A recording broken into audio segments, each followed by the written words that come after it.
Elsa de Adonis, qui va nous présenter l'approche que peut avoir Adonis avec un exemple là aussi concret sur s'appliquer à soi-même des règles, on va dire, de bonne conduite. C'est la philosophie aussi que présente Elsa Bernard-Moulin, donc d'Adonis, qui est chef de produit chez Adonis. Ouais, ok. Ok, bonjour à tous. Les consommations d'énergie des bâtiments tertiaires sont depuis plusieurs mois maintenant un enjeu majeur en raison de la hausse du coût de l'énergie, des obligations réglementaires, mais aussi d'une volonté croissante de consommer moins et de consommer mieux. Quelles que soient les raisons qui vont pousser les propriétaires des bâtiments, les exploitants ou encore les occupants à agir, en tant qu'acteur de l'écosystème IoT, on ne peut plus passer à côté de ces préoccupations. Et c'est ce qu'on voit depuis le début des présentations aujourd'hui. Et chez Adonis, on ne fait pas exception à la règle et cette thématique, elle nous tient vraiment à cœur. Depuis plus de 5 ans maintenant, nous travaillons sur le sujet de la performance énergétique. Donc je vais commencer par une petite présentation d'usage de la société. Adonis, c'est une société, une société française qui existe depuis plus de 20 ans et qui est spécialisée depuis 2017. Il y a un changement de slide automatique. Depuis 2017, sur le domaine du smart building, avec l'objectif de répondre à 3 enjeux principaux. Désolée. Qui sont l'efficacité énergétique, je viens d'en parler, le confort des occupants et la qualité de l'air intérieur, et le maintien en conditions opérationnelles et la maintenance des équipements. Je vais passer sur... donc, notre cœur de métier, c'est vraiment la conception de capteurs. Et on entoure cette offre de capteurs d'une offre de service pour faciliter le déploiement des objets connectés et des projets IoT de nos clients. Ok. On va maintenant revenir au sujet qui nous intéresse aujourd'hui, qui est celui de l'efficacité énergétique des bâtiments tertiaires. En France, le secteur tertiaire représente 940 millions de mètres carrés, dont 380 millions dans le secteur public, ce qui représente un quart du parc de bâtiments existants en France. Et ce même parc de bâtiments, il représente aujourd'hui 44% de la consommation énergétique française et 20% des émissions de CO2. Donc quand on voit ces chiffres, on comprend bien pourquoi l'amélioration de la performance énergétique est devenue un enjeu majeur pour les propriétaires et les exploitants de bâtiments. Ce focus sur l'efficacité énergétique, il est également encouragé par des obligations réglementaires qui sont plus ou moins récentes et que vous connaissez sûrement. Il y a le bilan carbone pour toutes les collectivités de plus de 50 000 habitants, le diagnostic de performance énergétique pour les ERP, le décret BACS et le fameux décret tertiaire dont on a déjà un peu entendu parler aujourd'hui. Je vais d'ailleurs m'arrêter un petit moment sur ce décret tertiaire. Donc, il impose des réductions drastiques des consommations énergétiques des bâtiments tertiaires. On parle, quand on est sur la méthode de valeur dite relative, on parle d'un objectif de moins 40% d'ici 2030, donc on y est bientôt, moins 50% en 2040 et moins 60% en 2050. Et quasiment... tous les bâtiments tertiaires sont concernés puisqu'on parle des bâtiments d'une surface plancher ou cumulée de plus de 1000 m². Donc il y a vraiment un gros enjeu pour tous les bâtiments tertiaires de réduction des consommations énergétiques. Et donc, quelles sont la question à laquelle je vais tenter de répondre aujourd'hui, c'est comment on peut répondre à ces impératifs du décret tertiaire. Si on commence par analyser la répartition des consommations moyennes dans le tertiaire, on voit qu'il y a trois postes de consommation principaux qui sont, sans surprise, le chauffage, la ventilation, la climatisation, qui représentent 47% des consommations énergétiques des bâtiments tertiaires. l'eau chaude sanitaire qui représente 12% et l'éclairage qui va représenter 9%. Le reste des consommations, ça va être par exemple les usages spécifiques comme les usages liés à la cuisine dans un restaurant, dans un centre de restauration collective par exemple.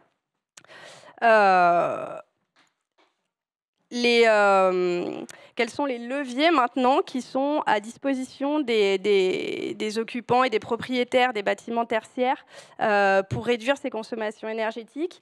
On peut en identifier 4. Le premier, c'est le monitoring. La collecte de données des consommations, c'est un prérequis pour tous les autres leviers, mais c'est aussi le premier levier qui va permettre d'avoir un potentiel en fait, d'économie qui est évalué à environ 10% des dépenses énergétiques. L'ADEME a récemment publié une information selon laquelle il y a moins d'un quart des communes, par exemple, qui disposent aujourd'hui d'un outil qui permette de connaître et de suivre en temps réel ou quasi réel les consommations et les dépenses énergétiques de leurs bâtiments. Le deuxième levier pour atteindre les objectifs fixés par le décret tertiaire, c'est le pilotage et la régulation des installations. Ce pilotage, il va permettre de réduire en moyenne de 20% les consommations d'énergie et donc de faire la moitié du trajet de 2030, où les objectifs sont à moins 40% de consommation énergétique. Ce qu'on sait également, c'est qu'il est important de travailler sur les usages en faisant de la stratégie d'économie d'énergie une priorité au niveau de l'entreprise ou au niveau de la collectivité. Donc il faut sensibiliser, engager les usagers, réduire les consignes de température, automatiser les plannings pour adapter les températures, par exemple, des pièces en fonction des usages, réorganiser les circuits électriques pour permettre des coupures générales quand le bâtiment est inoccupé, par exemple. Et enfin, le dernier levier, qui est souvent celui auquel on va penser en premier quand on pense à la réduction des consommations énergétiques, c'est évidemment de procéder à des travaux de rénovation du bâtiment. Donc, ces travaux, ça peut être mettre en place une régulation centrale, remplacer certains équipements, des chaudières, des CTA. Et avec des travaux de rénovation énergétique, on peut atteindre 15 à 50% d'économie d'énergie, mais on est là sur des ROI qui sont beaucoup plus longs, parce qu'on peut aller jusqu'à 15 ans sur certains travaux de rénovation. Donc les solutions IoT, elles peuvent aider à la fois au monitoring, au pilotage des équipements et au changement d'usage pour atteindre les objectifs du décret tertiaire. Donc quand on commence à s'intéresser à ce sujet-là, parce qu'on est obligé maintenant, dès qu'on est... Ah non, il y a encore... on se dit, bon, c'est top, il existe plein de solutions. Alors, j'en ai listé quelques-unes là, mais il y a vraiment des dizaines et des dizaines de solutions qui existent aujourd'hui sur le marché. Donc vraiment pour couvrir toutes les étapes de la définition d'une feuille de route, jusqu'à la mise en œuvre, au financement de tous les projets d'innovation. Donc, il y a des plateformes digitales qui vont permettre de faire de la saisie sur Opérate. Il y a des bureaux d'études qui vont aider... qui vont aider à définir les travaux à mettre en œuvre. On va avoir aussi des fabricants, des offreurs de solutions autour des GTB, des facility managers. Donc voilà, il y a un certain nombre de sociétés qui permettent d'apporter des réponses à différents niveaux pour répondre aux objectifs du décret tertiaire. Mais ce qu'on voit, c'est aussi que cette filière, du coup, elle est fragmentée, elle est complexe. Et qu'à chaque étape, il y a des acteurs historiques, il y a des nouveaux entrants. Et donc, ça peut être parfois difficile de trouver le bon interlocuteur et là où les bonnes solutions pour répondre à son besoin. En plus, on se rend compte que le focus, il est souvent mis sur les gros bâtiments, c'est-à-dire ceux qui font plus de 5000 m². Mais la question qu'on s'est posée chez Adonis, c'est de savoir si ces solutions-là, elles répondaient aussi aux besoins et aux propriétaires des petits bâtiments et des petites collectivités locales. Quand je parle de petits bâtiments, je parle des bâtiments qui font moins de 5000 m² ou qui ont des factures énergétiques inférieures à 100 000 € annuels, par exemple. Et ces bâtiments-là, il y en a au moins 38 000 en France. Ce sont les concessionnaires automobiles, les restaurants, les hôtels, les PME, des agences bancaires, des magasins. Et donc pour répondre à cette question, je suis allée sur le terrain, concrètement, il y a quelques mois, en fin d'année 2022, et je suis allée interviewer un certain nombre d'entreprises, des collectivités locales, pour savoir comment ils appréhendaient le sujet du décret tertiaire et quelles solutions ils allaient mettre en place pour atteindre les objectifs qui sont fixés par ce décret. Alors je vais vous présenter juste 3 slides qui représentent du coup 3 retours d'entreprises et de collectivités que j'ai pu interroger, qui sont assez représentatifs. Donc là, on a le retour d'une commune de 12 000 habitants qui s'occupe de la problématique énergétique depuis un certain nombre d'années déjà. Donc ils avaient déjà fait leur déclaration sur Opérat. Ils ont un contrat, donc cette commune a un contrat avec un économe de flux, une GTB, a quand même 11 bâtiments qui sont concernés par le décret tertiaire. Et donc c'est une commune qui a une facture énergétique annuelle de 500 000 €, donc 400 000 sur les bâtiments. L'enjeu pour cette commune, il est fort puisqu'il est de réduire de 20% sa consommation énergétique sur l'ensemble de son parc immobilier en 2023. Pour ça, ils ont besoin de sectoriser les consommations énergétiques par usage, ce qu'ils ne font pas, de connaître plus précisément les occupations des différents bâtiments, de trouver aussi, et ça c'est l'enjeu principal pour eux, de trouver du temps pour pouvoir analyser et identifier les potentiels d'économie, parce qu'ils sont pris au quotidien par, on parle des services, de la direction des services généraux, des services techniques, donc ils sont au quotidien aussi sur des problématiques concrètes de l'éclairage qui ne fonctionne pas dans une rue ou d'un chauffage qui n'est plus opérationnel dans une école, et donc il faut pouvoir trouver du temps pour analyser les données et identifier des axes d'amélioration. Le besoin qu'ils m'ont remonté, c'est de pouvoir travailler, d'avoir une solution qu'ils n'ont pas aujourd'hui, qui leur permette de travailler au niveau de l'exploitation du bâtiment, donc de lier les occupations à des consommations, de pouvoir agir en temps réel, d'avoir un kit de capteurs qui pourrait déplacer pour faire du sous-comptage, et de pouvoir faire de la télé-relève de compteurs. Alors, il y a des solutions qui existent, bien sûr, Adonis en propose, puisque aujourd'hui, il y a des relèves manuelles qui sont faites régulièrement sur tous les bâtiments. Ici, on a le retour d'une autre commune, un peu plus petite, qui est moins avancée sur la problématique de gestion des économies d'énergie. Concrètement, cette commune, elle vit le décret tertiaire comme une vraie contrainte et pas du tout comme une opportunité. Les bâtiments de cette ville, ils ne sont pas connectés, ils ne sont pas pilotés parce qu'il manque de budget, il manque de compétences pour instrumenter, il manque de temps, toujours. Il y a toujours cette problématique de temps qui revient pour analyser les données. Et pourtant, cette commune, elle est équipée d'un système d'une GTB.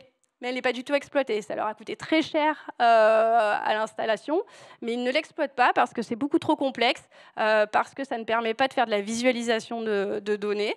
Donc ils ont une GTB, mais pourtant ils ont un vrai besoin d'avoir des données qui sont centralisées et de pouvoir visualiser simplement les consommations énergétiques pour pouvoir derrière vendre aux élus de la ville des travaux ou de l'instrumentation de bâtiments.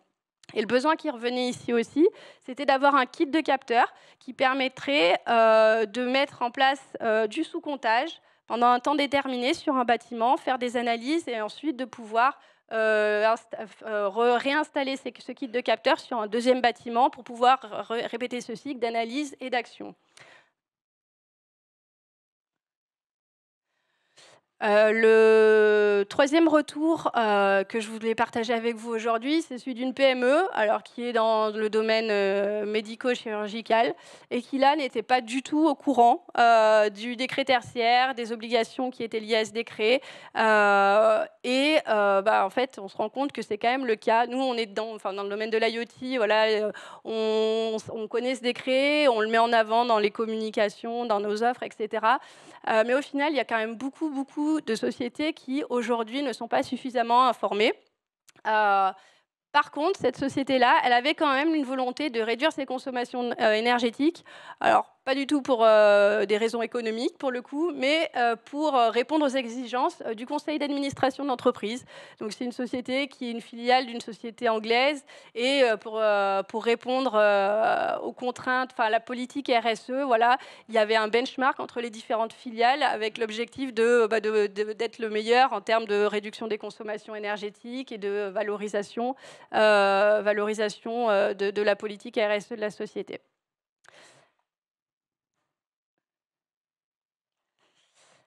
Et chez Adonis, on est également concerné par l'application de ce décret tertiaire. Donc, on a un bâtiment qui fait un peu plus de 1000 mètres carrés. Et donc, on a aussi fait les bons élèves et on a décidé d'instrumenter notre bâtiment. Paradoxalement, on l'a fait il n'y a pas très très longtemps, alors qu'on commercialise des capteurs depuis un certain nombre d'années. Et donc, on l'a fait avec un double objectif. Faire du sous-comptage pour isoler, mesurer nos consommations et les réduire, mais aussi pour améliorer le confort des 35 salariés de la société. Au total, on a installé une trentaine de capteurs, des capteurs de CO2, de température, d'humidité, des capteurs de particules fines, des détecteurs d'ouverture, de fermeture de portes, des détecteurs de présence et de luminosité.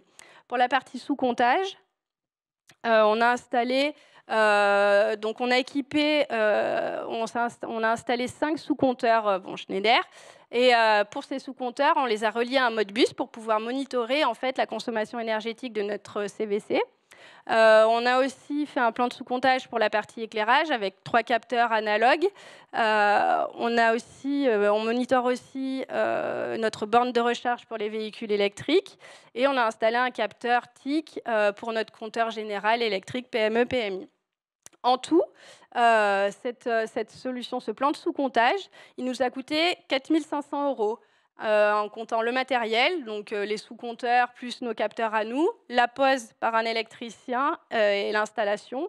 Et puis alors pour la partie capteurs, on les a installés nous-mêmes.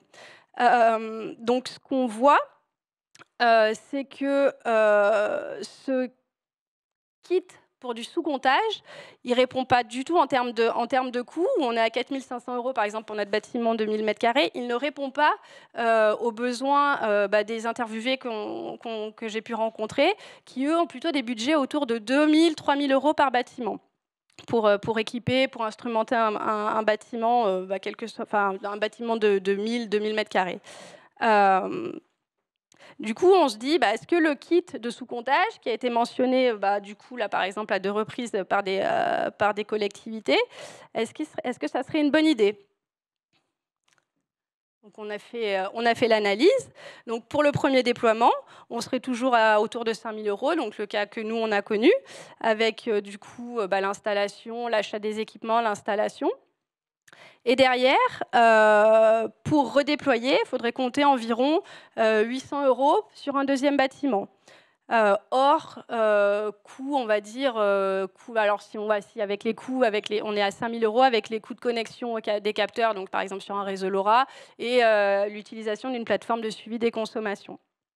Alors on se dit, pourquoi pas ce kit de sous-comptage? Ça peut être une bonne idée pour limiter les coûts et pour permettre de faire déjà 15 % d'économie d'énergie sur sa facture.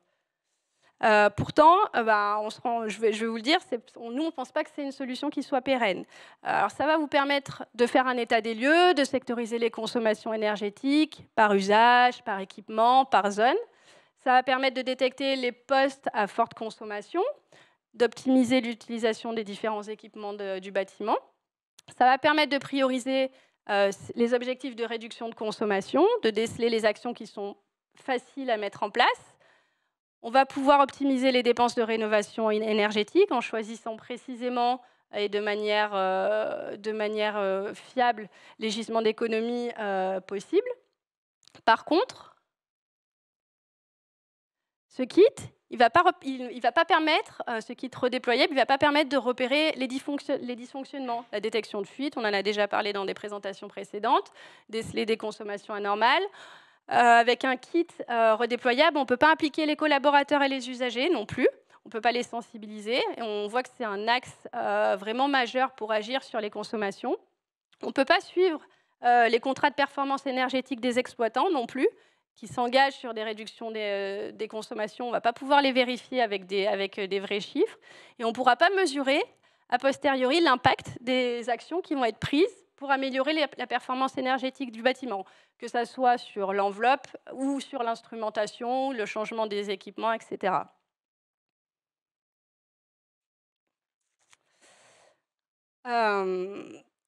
Du coup, ce que je voulais vous dire aujourd'hui, c'est qu'on est vraiment face à un vrai challenge pour nous, pour l'écosystème IoT. Celui de proposer pour les petits bâtiments, donc les petits bâtiments, je rappelle, c'est des bâtiments qui font moins de 5000 m² ou qui ont une facture énergétique inférieure à 100 000 €, proposer une solution qui aurait un coût qui serait compris entre 3 et 6 € par mètre carré pour la première année d'exploitation et qui leur permettrait de monitorer, de suivre les consommations énergétiques par zone, par type de charge, et aussi de piloter automatiquement les équipements. Et tout cela a un coût inférieur à 6 € du mètre carré. Et c'est vraiment un gros challenge parce qu'aujourd'hui, une GTB Schneider, par exemple, on va dire, c'est 25 € du mètre carré en moyenne. Donc chez Adonis, on pense qu'il y a vraiment tout un travail de l'écosystème à faire et que cette réduction des coûts, elle passera forcément par la digitalisation des différentes étapes du parcours client.